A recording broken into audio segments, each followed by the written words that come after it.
Welcome back to the universe of physics. In today's lecture, we are solving the 10 most important PYQs from electrostatics. बच्चों, JEE 2026 के लिए जो मैंने पिछला course बनाया था 10 must do PYQs from optics, वो बच्चों को पसंद आया। इसीलिए मैं मोटिवेटेड हूँ सेकंड लेक्चर बनाने के लिए इस सीरीज में, जो कि हम लोग इलेक्ट्रोस्टैटिक्स से ले रहे हैं। हर क्वेश्चन आपके कंसेप्ट को स्ट्रेंथ करेगा, आपके एग्जाम पैटर्न को आपको समझने में हेल्प करेगा और आपको मैक्सिमम मार्क लेने के लिए प्रिपेयर करेगा। तो चलिए करते हैं स्टार्ट। तो बच्चों, जो फर्स्ट क्वेश्चन हमने लिया है उसे रीड करते हैं। Two metal spheres of radius r and 3r have same surface charge density sigma. If they are brought in contact and then separated, the surface charge density on smaller and bigger sphere becomes sigma 1 and sigma 2 respectively. The ratio of sigma 1 to sigma 2 is. तो बच्चों, इस question के अंदर दो हमारे पास metal spheres हैं जिनको contact में लाया गया है, यानी कि ये क्वेश्चन कहीं ना कहीं कंडक्शन से प्रेरित क्वेश्चन है।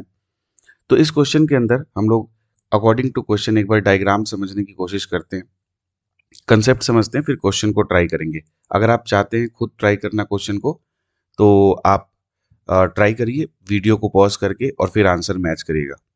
ठीक है। कंसेप्ट इसके अंदर जो यूज हो रहा है वो ये है कि अगर हम दो मेटल स्फीयर्स को कनेक्ट करते हैं बेटा,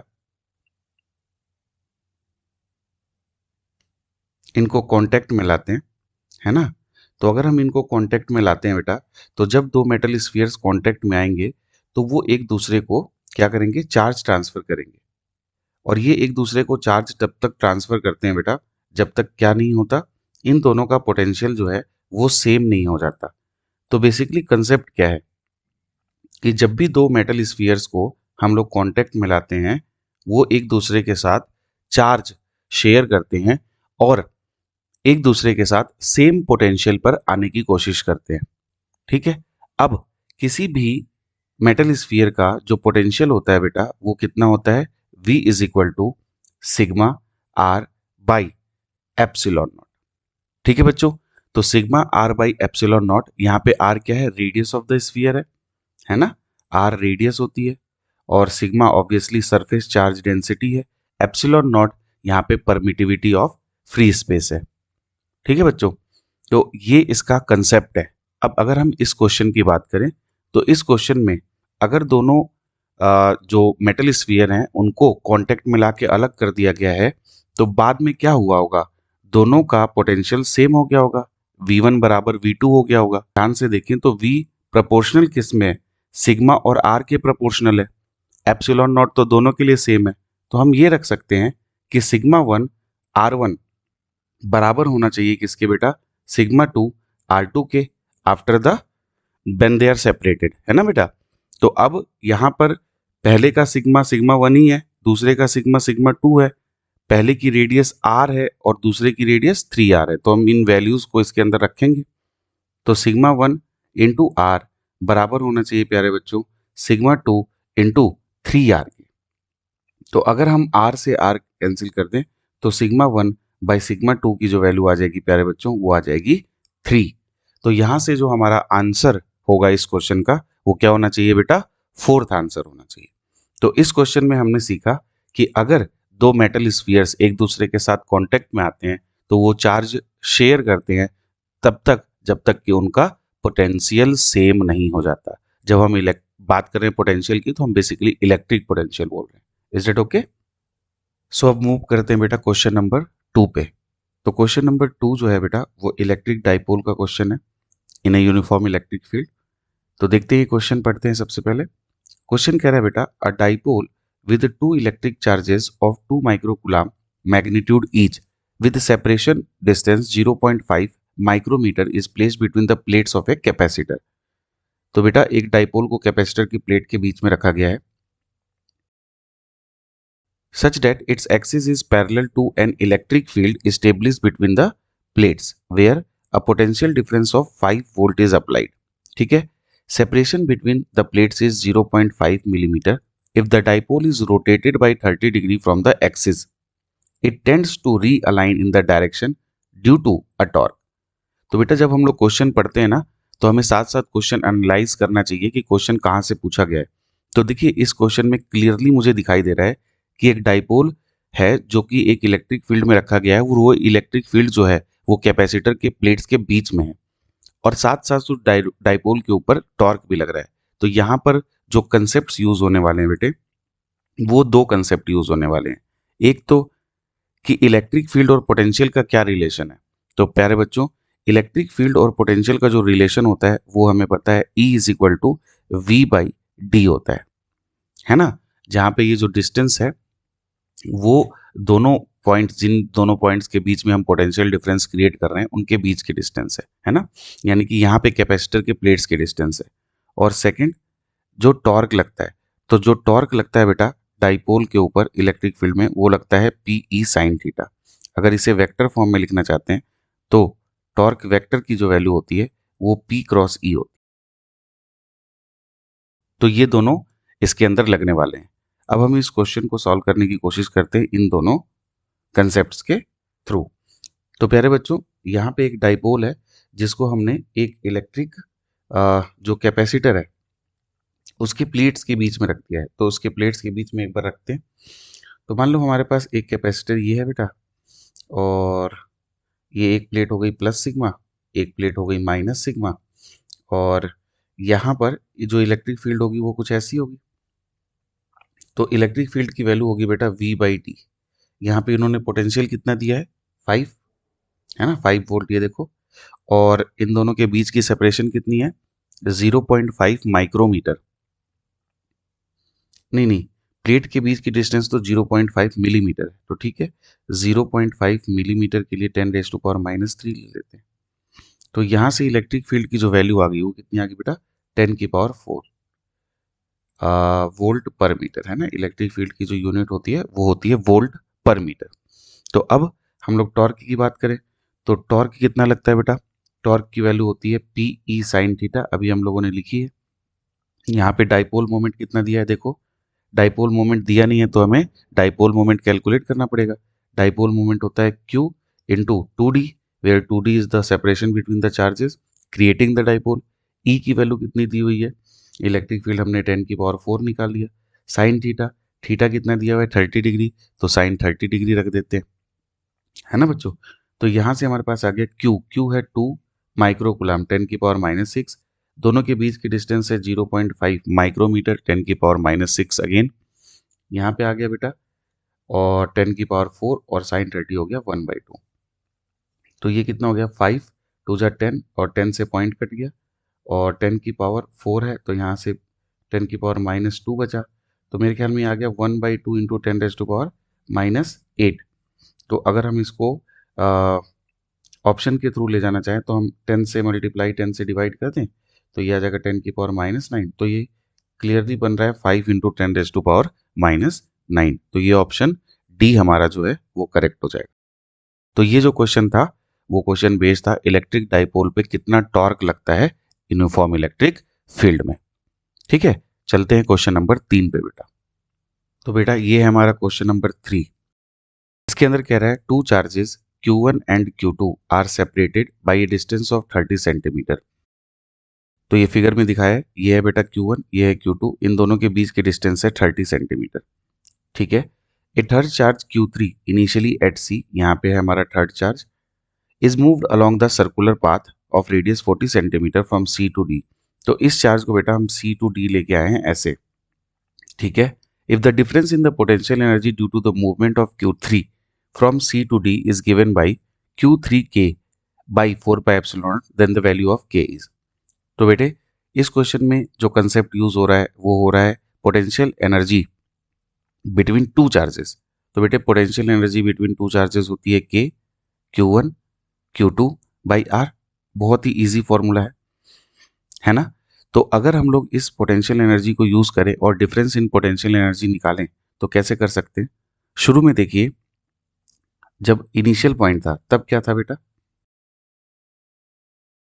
शुरू में देखिए जब इनिशियल पॉइंट था बेटा तब क्या था, हमारे पास पोटेंशियल एनर्जी सिस्टम की U1 थी, तब था K Q1 Q2 और इन दोनों के बीच की डिस्टेंस थी 30 प्लस के Q1 Q3 और इन दोनों के बीच की डिस्टेंस थी 40 और साथ में के Q2 और Q3 के बीच में डिस्टेंस कितनी थी बेटा 30-40 की वजह से ये डिस्टेंस 50 थी। अगर मैं यहाँ पे डायग्राम में यहाँ पे इसको बना दूँ 50 है ना 30-40 की वजह से 50 आ जाएगा। फाइनली बेटा जब C से D पे पहुंच गया Q3 तब देखिए के Q1 और Q2 अभी भी कितनी दूर है बेटा, क्योंकि ये 40 सेंटीमीटर के रेडियस पे गया है पाथ पे, तो ए और डी तो अभी भी 40 पे ही है बेटा, है ना 40 सेंटीमीटर पे है, तो यहाँ पे 40 आ जाएगा। के Q2 Q1 और Q3 और Q3 हमारे पास, अच्छा Q1 Q2 तो 30 पे ही है ना, 30 लिखना भी, Q1 और Q3 40 पे आ गए हैं, ठीक है। और के Q2 और Q3 पहले 50 की डिस्टेंस पे थे, अब ये सिर्फ 10 की डिस्टेंस पे रह गए, क्योंकि Q2 और Q3 के बीच की डिस्टेंस अब ये हो गई। तो आप देखो पोटेंशियल एनर्जी का चेंज किस पेयर की वजह से हुआ है। Q1 Q2 की वजह से तो हुआ नहीं है, वो तो पहले भी 30 पे थे अभी भी 30 पे हैं। Q1 Q3 की वजह से भी नहीं हुआ है, यानी जो चेंज इन पोटेंशियल एनर्जी आई है वो सिर्फ किसकी वजह से आई है बेटा, Q2 और Q3 के पेयर की वजह से। तो हम चेंज इन पोटेंशियल एनर्जी लिखेंगे final potential energy minus initial potential energy. के Q2 Q3 को हम बाहर ले लेते हैं बेटा, अंदर क्या बचेगा, फाइनली 1/10 माइनस 1/50। यहाँ से आगे बेटा के को लिख सकते हैं 1/4 pi epsilon not Q2 Q3, और इसको हम लोग बेटा ये सब सेंटीमीटर में अगर मीटर में बना दें तो यहाँ से बचेगा 10 और यहाँ से कितना बचेगा 2, क्योंकि ऊपर 100 आ जाएगा, है ना बेटा। तो यहाँ से आ गया 8 Q2 Q3/4 pi epsilon not. अब जरा इसको कंपेयर करो, क्वेश्चन में हमें जो वैल्यू दी हुई है वो कितनी दी है, Q3K/4 पाई एप्सिलॉन नॉट, यानी Q3 के साथ वाला हमारा आंसर है, तो 8 Q2 हमारा आंसर हो जाएगा। तो आई होप ये क्वेश्चन भी आपको समझ में आ गया, ये अच्छा क्वेश्चन था, पोटेंशियल एनर्जी का चेंज। अब ये देखो जो वैल्यूज मैंने यहाँ पे U1 और U2 को निकालने में 3-3 टर्म्स लिखी हैं, अगर कोई अच्छा बच्चा होगा, कोई टॉपर बच्चा होगा, वो इतनी वैल्यूज नहीं लिखेगा, वो पहले ही सोच लेगा कि यार Q1 और Q3 तो बाद में भी सेम डिस्टेंस में है, Q1 और Q2 बाद में सेम डिस्टेंस में है, तो पोटेंशियल एनर्जी का चेंज जो आ रहा है वो सिर्फ Q2 और Q3 की डिस्टेंस के चेंज होने की वजह से आ रहा है, तो क्यों ना मैं पोटेंशियल एनर्जी सिर्फ इन दोनों के चेंज होने की वजह से ही निकाल दूं, है ना। तो इस तरीके से ये क्वेश्चन सॉल्व हो जाएगा। चलते हैं क्वेश्चन नंबर 4 पे। तो बेटा ये है हमारा question number 4। Two infinite identical charged sheet and a charged spherical body of charge density sigma are arranged as shown in figure. The correct relation between the electric field at A, B, C, D point. तो बच्चों आपको ध्यान रखना चाहिए, इसमें जो concept use हो रहा है पहले वो लिख देता हूं। तो बच्चों इसमें पहला कंसेप्ट तो ये यूज हो रहा है कि इनफाइनाइट जो शीट होती है चार्ज की, उसकी वजह से जो इलेक्ट्रिक फील्ड होती है बेटा किसी डिस्टेंस पे वो कितनी होती है, तो सिग्मा की वजह से इलेक्ट्रिक फील्ड होती है किसी भी डिस्टेंस पे सिग्मा/2 एप्सिलॉन नॉट, है ना बच्चों। और ये इंडिपेंडेंट ऑफ द डिस्टेंस होती है, किसी भी पॉइंट पे आप निकालो सेम रहेगी। और अगर हम लोग किसी स्फेरिकल शेल की वजह से इलेक्ट्रिक फील्ड देखें बेटा, तो आउटसाइड पॉइंट पे जो जो आपका शेल होता है वो आउटसाइड पॉइंट पे तो एज ए पॉइंट चार्ज ही बिहेव करता है, तो इलेक्ट्रिक फील्ड की वैल्यू क्या होती है, KQ/R², where R is the distance of the point from the centre of the sphere. ठीक है बच्चों, तो अब अगर इन पॉइंट्स को हम एनालाइज करें तो ए पॉइंट पे और बी पॉइंट पे ध्यान से देखो, ए और बी पे इस सिग्मा की वजह से, फर्स्ट की वजह से अगर हम ए को देखें तो फर्स्ट की वजह से अगर इधर ई आएगा तो सेकंड वाले की वजह से इधर ई आ जाएगा, तो ये तो कैंसिल हो जाएंगे, लेकिन सिर्फ इस स्फीयर की वजह से इलेक्ट्रिक फील्ड बचेगी। ठीक, लेकिन इस स्फीयर की वजह से जो इलेक्ट्रिक फील्ड बचेगी ए और बी पे ध्यान दो, क्योंकि बी पे भी कैंसिल होने वाला है, बी पे भी कैंसिल होने वाला है, किसकी वजह से, शीट की वजह से। तो ए और बी पे सिर्फ जो इलेक्ट्रिक फील्ड आएगी वो अवे आएगी, और किसकी वजह से आएगी बेटा, सिर्फ इस स्फीयर की वजह से आएगी। अब स्फीयर की वजह से जो इलेक्ट्रिक फील्ड है वो इनवर्सली प्रोपोर्शनल टू R² है, इसका मतलब बी पे फील्ड कम होगी और ए पे फील्ड ज़्यादा होगी। तो हमारे पास पहला करेक्शन तो यही आना चाहिए कि ई ए ग्रेटर देन ई बी होना चाहिए, अगर हम ए और बी की बात करें। अब बात सी की करो बेटा, तो सी पॉइंट पे सबकी वजह से इलेक्ट्रिक फील्ड इधर है और डी पॉइंट पे सबकी वजह से इलेक्ट्रिक फील्ड इधर है, यानी कि सी और डी पे जो इलेक्ट्रिक फील्ड है वो सबकी वजह से कितनी है बेटा, अवे फ्रॉम द सिस्टम है ना, ऐसा कह सकते हैं। तो अब क्या है, सी और डी पे फील्ड बराबर है, सी और डी पे दोनों चार्जेस की वजह से तो फील्ड बराबर होगी, यानी कि शीट की वजह से, लेकिन स्फीयर के सेंटर से इनके डिस्टेंस जो है वो अलग अलग है। क्योंकि स्फीयर के सेंटर से डिस्टेंस अलग अलग है, इसलिए सी और डी पे जो फील्ड है वो अलग अलग हो जाएगी। तो हम ये कह सकते हैं कि सी और डी पे जो फील्ड है वो अलग अलग है। तो इसके बेसिस पे जो हमारा आंसर होना चाहिए प्यारे बच्चों, वो क्या होना चाहिए, सी होना चाहिए। यानी इलेक्ट्रिक फील्ड सी और डी पे अलग अलग है, और ए और बी पे में हम बता सकते हैं कि ए पे ज़्यादा है बी से। वैसे तो हम सी और डी में भी बता सकते हैं कि सी और डी में से किस पे ज़्यादा होगी, क्योंकि सी ज़्यादा दूर है ना स्फीयर से, तो वहाँ पे स्फीयर की वजह से कम होगी, बाकी इन दोनों की वजह से तो सिग्मा बाई एप्सिलॉन नॉट होगी। तो मेरे ख्याल में तो सी पे जो फील्ड होनी चाहिए वो इस स्फीयर की वजह से कम है, डी पे स्फीयर की वजह से ज़्यादा है, इन दोनों की वजह से दोनों पे सेम है, तो डी पे ज़्यादा होनी चाहिए, है ना। तो अगर यहाँ पे E D is greater than E C भी लिख दें तो कोई दिक्कत नहीं, हालांकि ऑप्शन में नहीं है, बट अगर होता तो ये भी एक आंसर हो सकता था। तो आई होप ये क्वेश्चन आपको समझ में आ गया है। क्वेश्चंस को बेटा खुद एक बार पहले सॉल्व करने की कोशिश करें, ताकि बाद में जब आप आंसर मैच करें तो आप देख पाएँ कि आप जो कंसेप्ट इसमें यूज हो रहे हैं उनको रिकॉल कर भी पा रहे हैं कि नहीं कर पा रहे हैं, है ना। तो चलते हैं क्वेश्चन नंबर 5 पे।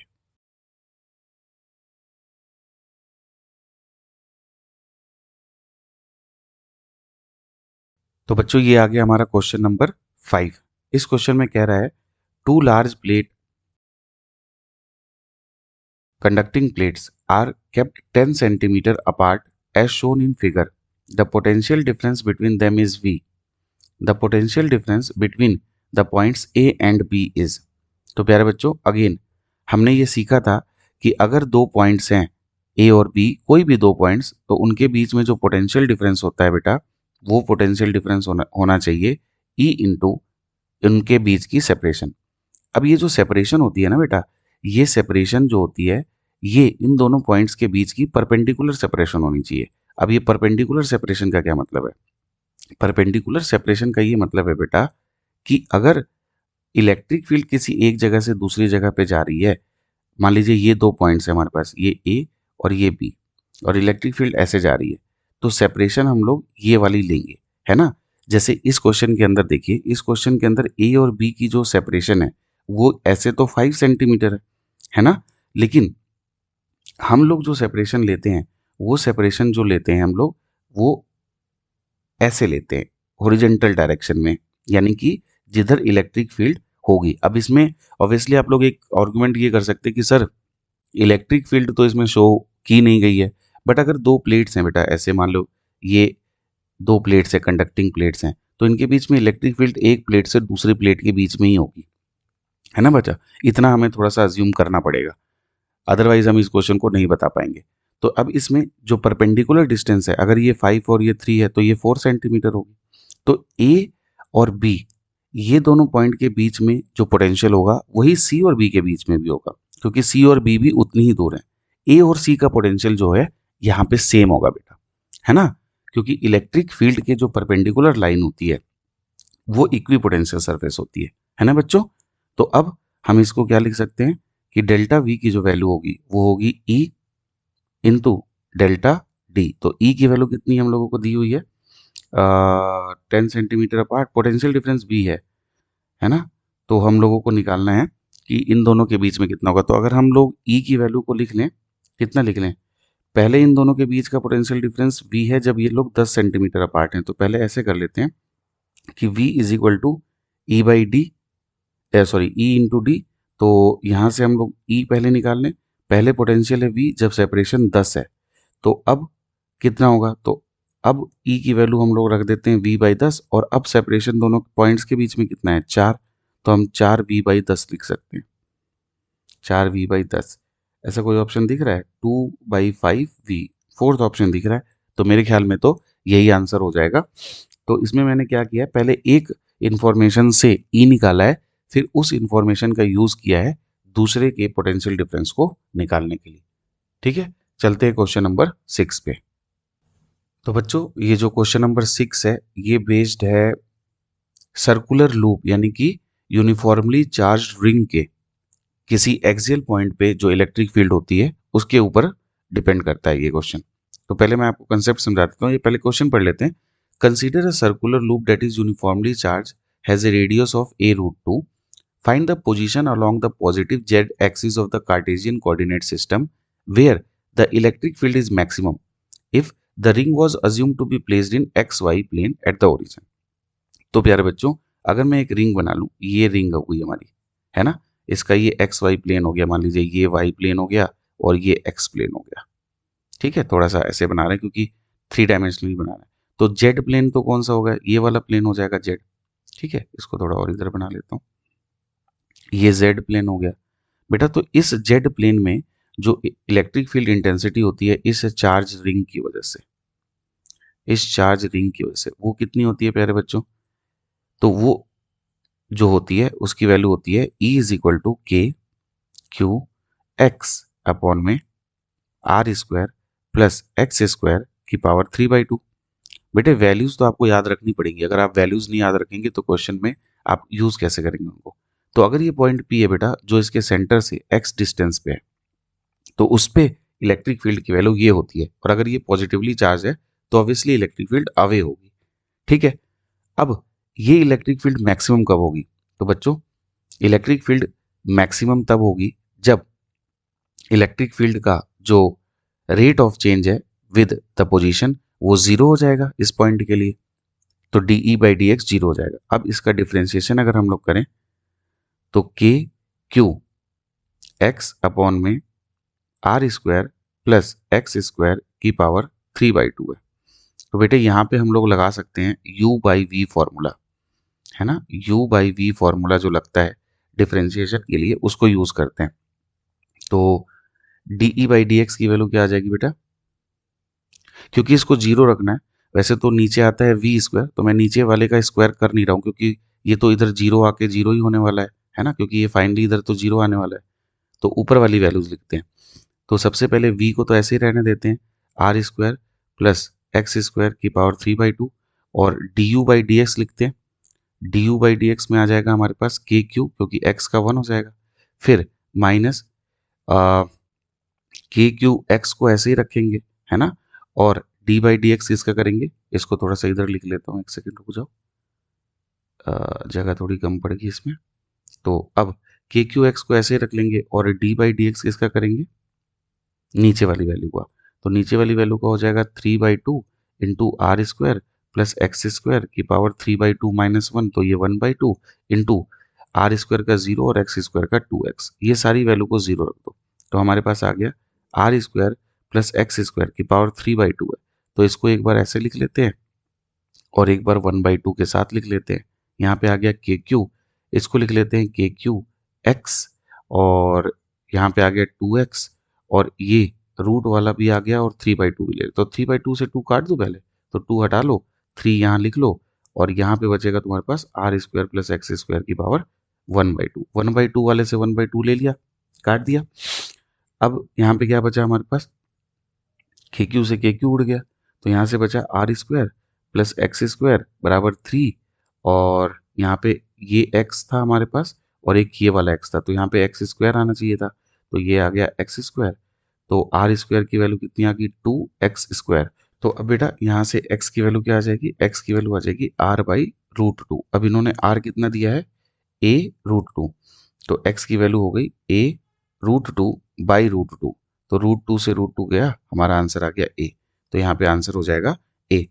तो यहाँ पे हमें सीखने को मिलता है कि इलेक्ट्रिक फील्ड किस पॉइंट पे मैक्सिमम होती है। मैं आपको इसका ग्राफ भी बना देता हूँ, आने वाले टाइम में हो सकता है इसका ग्राफ भी पूछा जाए। तो बेटा जो E वर्सेस x का कर्व होता है, इसके लिए वो कुछ ऐसा दिखाई देता है बेटे,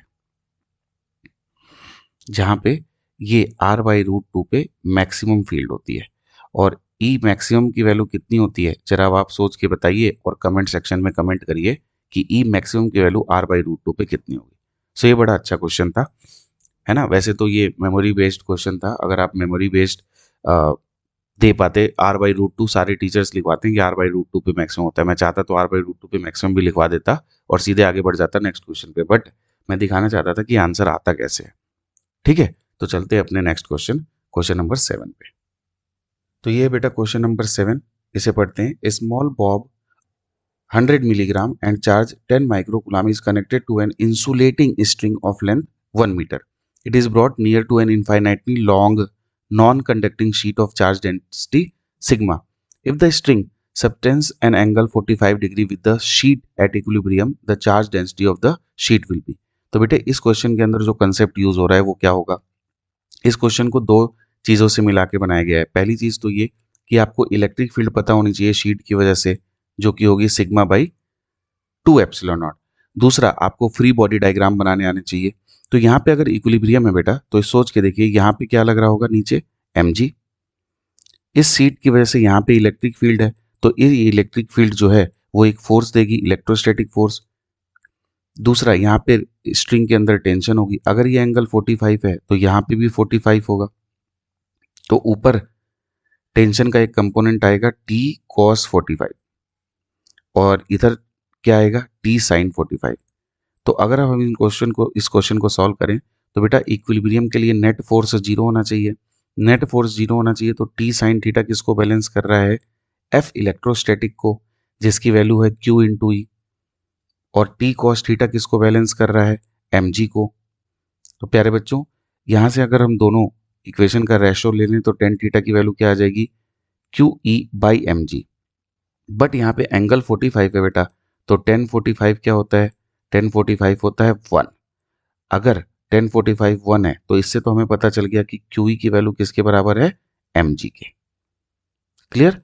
अब हमें सिर्फ वैल्यूज पुट करनी है, तो यहाँ पे पुट कर रहा हूँ, देखिए यहाँ से हम मूव कर गए यहाँ।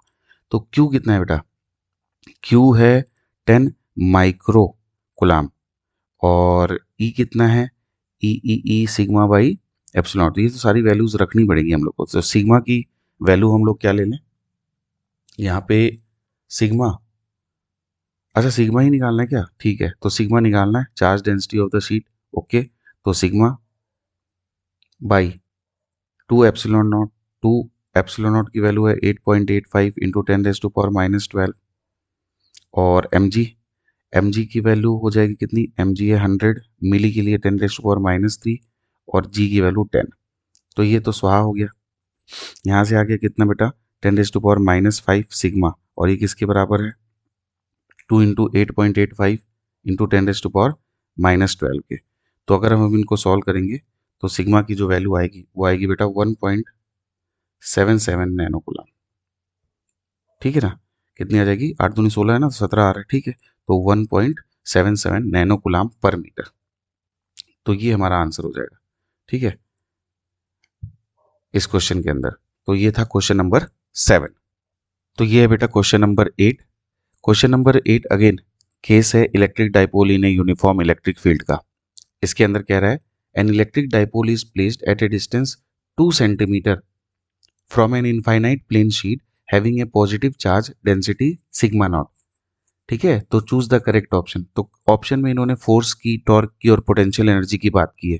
तो बेटे कंसेप्ट क्या है, कंसेप्ट इस क्वेश्चन के अंदर ये है बेटा कि जब भी कोई डाइपोल किसी यूनिफॉर्म इलेक्ट्रिक फील्ड में रखा जाता है, तो अगर ये डाइपोल है, डाइपोल मोमेंट P है, किसी यूनिफॉर्म इलेक्ट्रिक फील्ड E में रखा गया है, तो इसके ऊपर जो टॉर्क लगता है वो लगता है बेटा P क्रॉस E।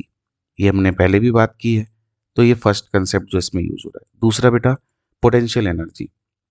तो पोटेंशियल एनर्जी मैक्सिमम कब होती है, पोटेंशियल एनर्जी मैक्सिमम तब होती है जब टॉर्क जो है जीरो होता है या नॉन जीरो होता है। अब सोचो पोटेंशियल एनर्जी यानी कि अगर एनर्जी होगी तो वो अनस्टेबल होगा ना बेटा। तो जब टॉर्क जीरो हो लेकिन अनस्टेबल हो, अनस्टेबल इक्विलिब्रियम होगा, तो मैक्सिमम पोटेंशियल एनर्जी होगी। और मिनिमम पोटेंशियल एनर्जी कब होगी, जब टॉर्क जीरो होगा लेकिन स्टेबल इक्विलिब्रियम का केस होगा। तब क्या होगा, तब आपकी मिनिमम पोटेंशियल एनर्जी होगी। ठीक है। और तीसरी चीज क्या पूछा है, नेट फोर्स। तो नेट फोर्स तो बेटा उससे आएगा इलेक्ट्रोस्टैटिक फोर्स।